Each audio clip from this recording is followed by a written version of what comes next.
I read that tooltip and was like, it's just a T-Rex. I can probably fight it. Like this was I bear. could land the plane. This was I could land the plane for sure.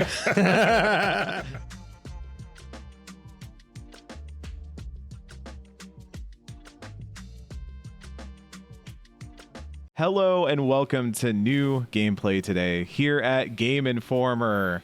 I get to say that for the first time ever. That's exciting. I'm Eric Van Allen. Hi, I'm a video editor at Game Informer now. Isn't that cool? I'm joined by Alex Van Aken. Alex, how are you doing? Hey, Eric. Welcome to the team. Officially, you've been on plenty of streams and videos and podcasts in the past, but it's nice to have you here in an official capacity going forward. And we got Marcus Stewart hanging out with us too. Marcus, how are you doing today? Doing good. Welcome to the team, Eric. This is where the hazing begins. Finally. Yes. I've been wanting to get hazed for a while. Yeah. A lot of wedgies, stuffing you into lockers. You got to bring us coffee, like that kind of stuff. Yeah. Well, one of those didn't sound bad. We are here today. We're checking out a game that I've been playing called Primal Planet. It's a brand new Caveman Metroidvania from developer Seethingswarm and publisher Pretty Soon. It's out now on Steam at a nice little price point of $19.99 down to $17.99 if you get it before August 11th. It's a cool game. The best way to describe it, I would say, as I pause the map, which I've just unlocked by lighting torches, is that you are a caveman. You are exploring the wilds of dinosaurs and prehistoric times, and you've been separated at this moment from your family and are trying to find them and reunite with them. And you're doing a lot of cool stuff to do so.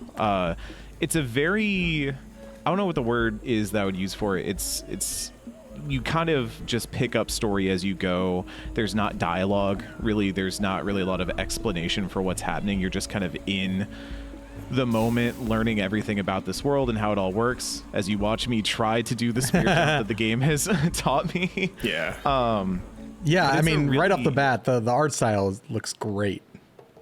Yeah, it's a really interesting game. Here, there's lots of secrets that you can find here, these little hidden walls that are very emblematic of a Metroidvania. And, ooh, what could this be? Oh, wait, I thought this was a here. caveman game. What's going on here? It is.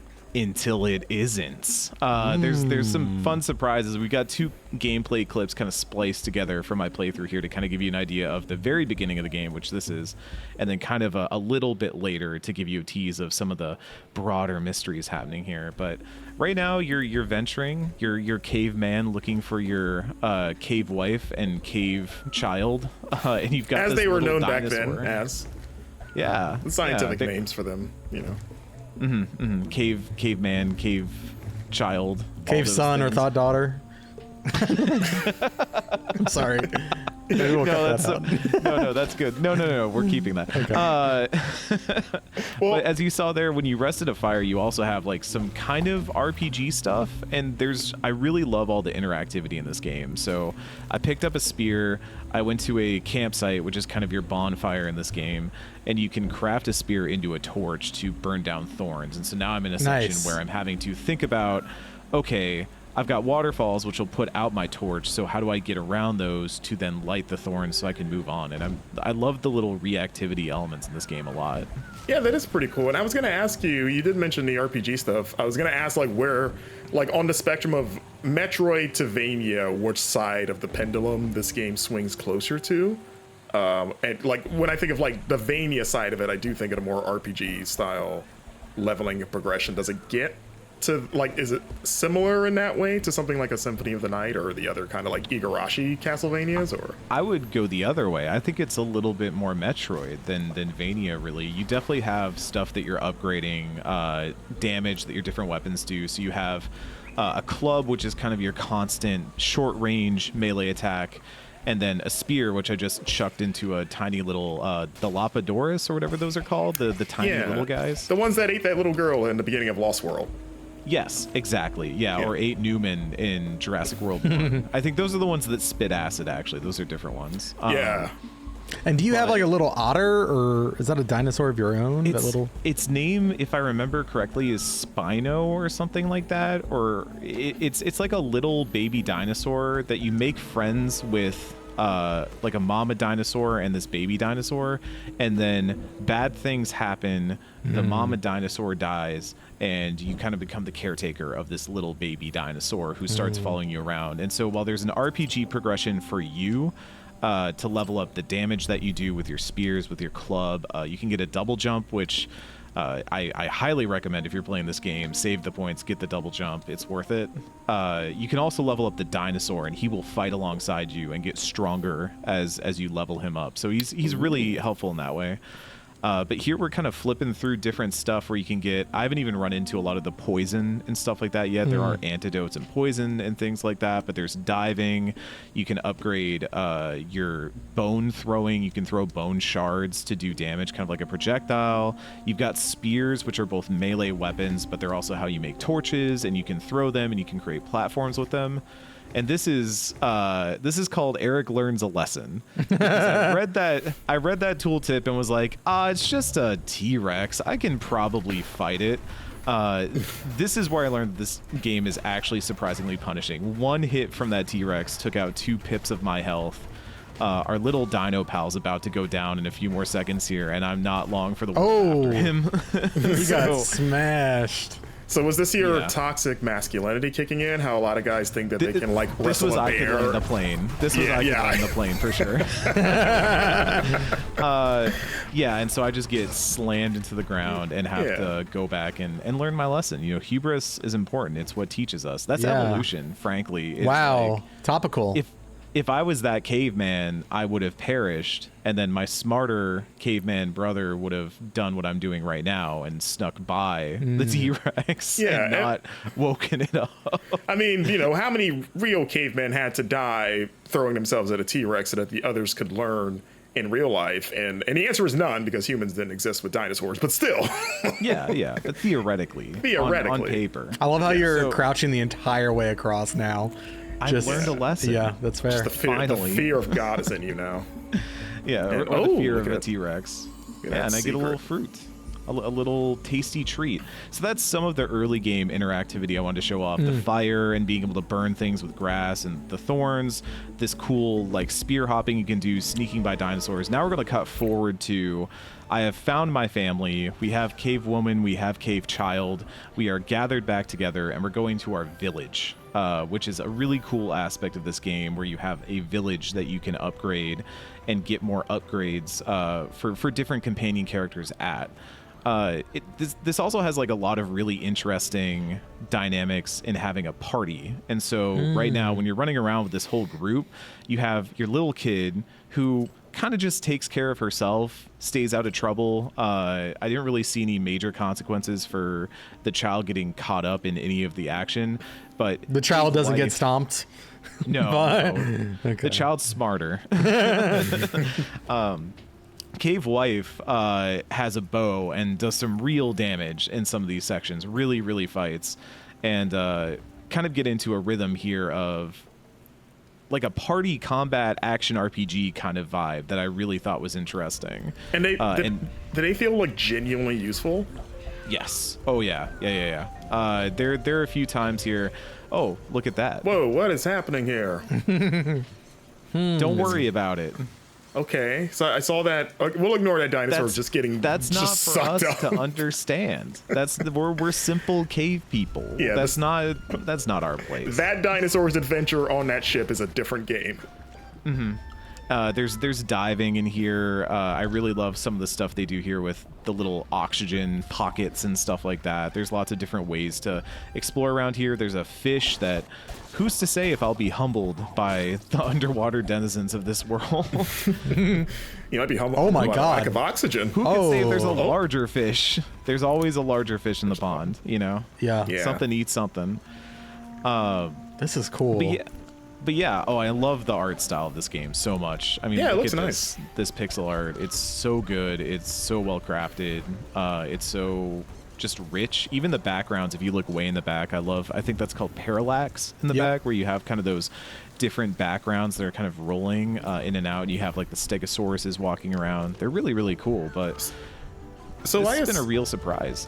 Yeah, so I assume that there's no like co-op, right? Like nobody can take control of the other family members. Oh, okay. There is literal drop in, drop out co-op. We did not get a chance to test that out yet, but it advertised it right up front that if you want to play this co-op, you can play it co-op, and it's pretty easy to just hop in and play it with a friend. So if you want a two-player this game, I believe that is also an option that is fairly easy to run. Just 2 players? Just 2 players. Yeah. Okay. Yeah, you'll see why. So I believe at this part we're finally getting to the village. We saw some enemy cavemen up there, and they walked off menacingly, but we're gonna walk into the village and kind of explore here and hire as companion. Interesting. Yeah, I saw you could hire her. You can recruit them. You can add them to your party. They will kind of join you. You can also upgrade the huts, so you will get bonuses from them. So you can learn new abilities and things like that. Get stronger spears. Get new skills. You can watch as different animals kind of beat each other up, because they will kind of within the environment attack each other. So that cat just killed a frog. Oh no, that was somebody's your little pet. dino friend will eat things to like get health back by itself. You don't have to really manage that yourself. Okay. It's really interesting. It's really fun how they tie all these systems together, and I thought this is just going to be an exploration, a Metroidvania. You run around, you find things, you do stuff. There's a lot of surprising systems in Primal Planet just kind of built into here. Yeah, that's really very neat. serene. I noticed chill. that the Seethingswarm, the developer of the game, I believe this is their first like published game, but they have a long history on itch of publishing like sprite packs and like animations of pixel art. So it seems like that's kind of what they were doing prior to making this game. Whoa. It's like you got killed by Caveman Casey Jones or something. Yeah. So remember that village that we got with all those upgrades? That's gone now. Yeah, I noticed everything's on destroyed. fire. All of our friends have been taken. We're fighting for our lives against a pterodactyl. Just normal things in everyday prehistoria. Yeah, there were old people in that village. Not anymore. There were old people. Dang. The elders gone forever. Yeah, this is the other thing that I really wanted to showcase is this game has a surprising amount of just ability to tonal shift on a dime and kind of keep you guessing and moving forward in ways that are really fun. This is maybe about 2-3-ish hours into the game. I love the flames kind of catching up to you. You gotta keep It's got moving. the Far Cry flame tech. And it keeps going. It's amazing. There's a puzzle I solved earlier where I threw a flaming spear from basically off camera and hit the grass, and it went all the way down and took out the thorns and opened up. I saw that. There's Yeah, lots of, one of the early there's lots spots. of cool moments like that. So here's some tech for the folks at home. If you roll and then jump, you get a little bit more distance. You could also just double jump, and it would make that a lot easier. Don't worry about that alien in the background.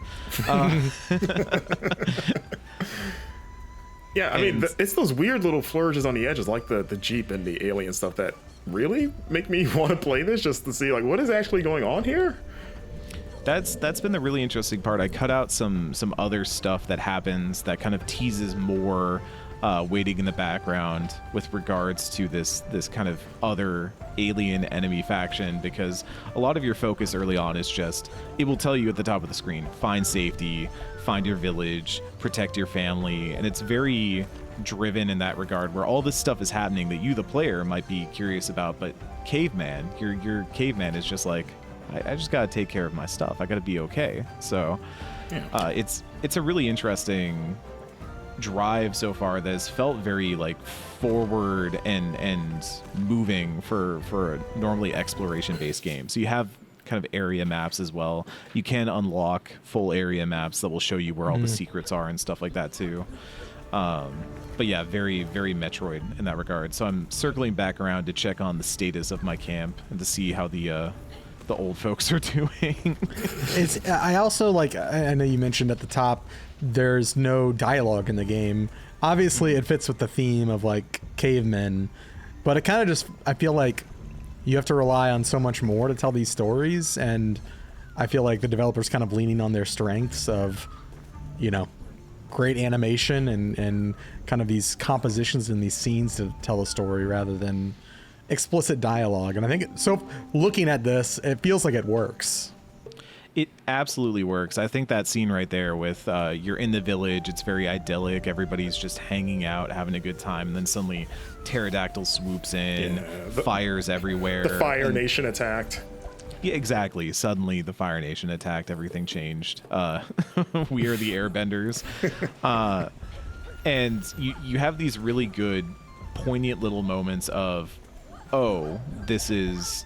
bad things are happening. I need to survive. I need to fight my way out of this. And there's a lot of drama without necessarily having to even name any of these characters. There's not really any named characters outside of your little dino pal who does get a name in the menus. But otherwise, you're just kind of doing this stuff. So here's a cool little mechanic that they also teach you early. So you have meat, which you can get from dead dinosaurs. You can cook the meat as a thing to get health, or you can keep the meat raw and toss it, and it'll attract carnivorous dinosaurs, and so you can get the jump on them, and they That's won't cool. attack you right away. That is cool. It's a very neat little mechanic. These little guys always get the jump on me. They're so tiny. They hide in the grass. Yeah. It's annoying. I also just love the like using the spear to climb walls. I think that's such a it's fun, really cool. fun mechanic. I don't use it often enough because once I got the double jump, that kind of solves it. There's also a wall jump that I think we'll see a little bit more of as the footage goes on. But the spear jump leads to some really interesting puzzle solving moments of, okay, I need to get over there. How do I get over there? I can create a platform. I can roll jump. I can land on there. I'm sorry, are you vomiting? Oh, yeah, so I ate raw meat, and now I'm just puking everywhere. What is happening? It's just like violently ejecting puke like you're the girl from The Exorcist. Look, again, this is how we learn in Prehistoria. We do. He ate grass. We find out. Like a dog. And then I found a spirit tree and activated skill points. So that's just how we do it in the olden times. Now, do these act as save points or purely... Those are purely upgrades or benefits in some way, as I have found. The bonfires, the campfires, which you do also have to use resources on. You have to find wood and use wood to create a campfire. Once you've made one, it stays there. Okay. But wood is also used for other crafting, like if you want to make a spear or something like that. So there's kind of an interesting resource push and pull. I haven't found myself in a situation yet where I'm really strapped for resources, but I have found it interesting where I'll find a campfire and I'll be like, okay, I need to go find some wood so I can activate this. And usually I don't have to stray too far, but I have had moments where it's like, okay, I've got to go get this activated so I can drop a save point here so I'm not bounced back really far, because that is kind of, as we're about to see, sometimes having a really good save point is very helpful when you're trying to overcome a great challenge of some kind. A great challenge, you say? A great challenge could be on the horizon as I upgrade my dino friend. I do like power. I like the implications that the UFOs are sucking up the dinosaurs, and maybe we'll see robot dinosaurs or something later on. I don't know. Ooh. Could be cool. Perhaps we'll see a spaceship attacking us right now as a boss fight. This is, please forgive me trying to figure this boss fight out because it took me a second to get all of the mechanics down, because you'll see there's kind of 3 attacks on the field at any given moment. There is kind of the hop step switch up that it will do that is surprisingly harder to react to than you might imagine. There is a cannon that's kind of always ready to fire and moving up and down and kind of creating a little floor for you to try and get around so that way it doesn't pop you. And then there is a third enemy, these little orbs that will bounce around and also emit shock fields. So this was a surprisingly challenging boss fight for something so early in the game, I think, but it was the right amount of challenge. This game is like if Prometheus and Bob was a summer blockbuster. Exactly. I've not thought about Prometheus and Bob in such a long time. That's a crazy pull. Yeah, I think this is another area where the art really stands out too, because if you watch the cannon, it actually charges up so you can tell when it's ready to fire. Yeah. I realized that and started timing my jumps and my positioning around when the cannon was ready to fire versus when it was not. I also like how the cannon is changing its vertical position. Making you have to adjust to it and think about how you're going to attack. I also figured out in this moment I should probably upgrade my stuff. Should probably get some extra things on board. And I also learned to do what I call the wacky fall, which is I jump and I just slash in midair, and your animations kind of slow down when you're doing the club swing. So you'll see me a few times jumping into the air and just kind of thwack, thwack, thwack, thwack, thwack on the way down. Yeah. Wait, is damage. there? I would say. Oh, okay. I was gonna ask, like, is there fall damage? Is that why you have to do that? Or? I've not seen fall damage yet. Okay. It's mostly just in there to kind of give you, oh man, I popped him right at the beginning. I forgot about that. I just hit him right in the face with that spear. Power move. All right. This is the one. This is the run. I will tell you, this is the run. Yeah. This is where it all comes together. This is where your family locks in. Your kid do a little bit more to help. I'm Cave just Wife gonna did say. not really lock in there. She kind of went down fast. Yeah, well, she's doing more than Cave's son, who's, could pull its weight a little bit more. Cave Child's just hiding. It's Cave Child. We gotta he seemed make sure okay Cave Child's doing okay. fighting everything else. I don't know why it's got cold feet here, but This is where it got really annoying, where 3 of those little orbs were bouncing around and the cannon was going off, and I was having to just roll everywhere and try to dodge as best I could. Yeah. Eat some meat mid fight, recover health. yeah. I've never seen the Crudes. How close is this fight to the Crudes? I have never seen the Crudes. I feel like I can safely assume this is not what the Crudes look like. I was like, I know it's a cave family that goes through hardships. I don't know if they fight alien. Oh no! Oh no. Cave Child in danger. Oh, wow. What happened there? He scanned him, and then the ship. Is he Gohan? Is he filled with potential that the ship could not handle? Wife was And shooting so- it with an arrow. Oh so now we have- no. Sorrow. They love squashing stuff in this game. Oh no! Wait, it's K4. Oh, is she dead? Yeah. And now we have to flee the encroaching aliens. Take some fall damage. Well, thank you for answering my question. And this is kind of where I would say the prologue of the game has ended, and now you're in the real meat of it, which I also find very interesting. It's a very good prologue section, and now you're kind of dropped into the thrust of the game, which is you're trying to just survive and keep your child safe, because clearly there's an enemy tribe out there stealing your friends. There's an alien tribe now hunting for your child, and you've got all these threats coming after you. It's almost Last of Us in that way. Yeah, I was gonna say this is God of War. This is now God of War. This is a Last sad of dad Us. game now. Exactly. It was a sad dad game all along. Okay.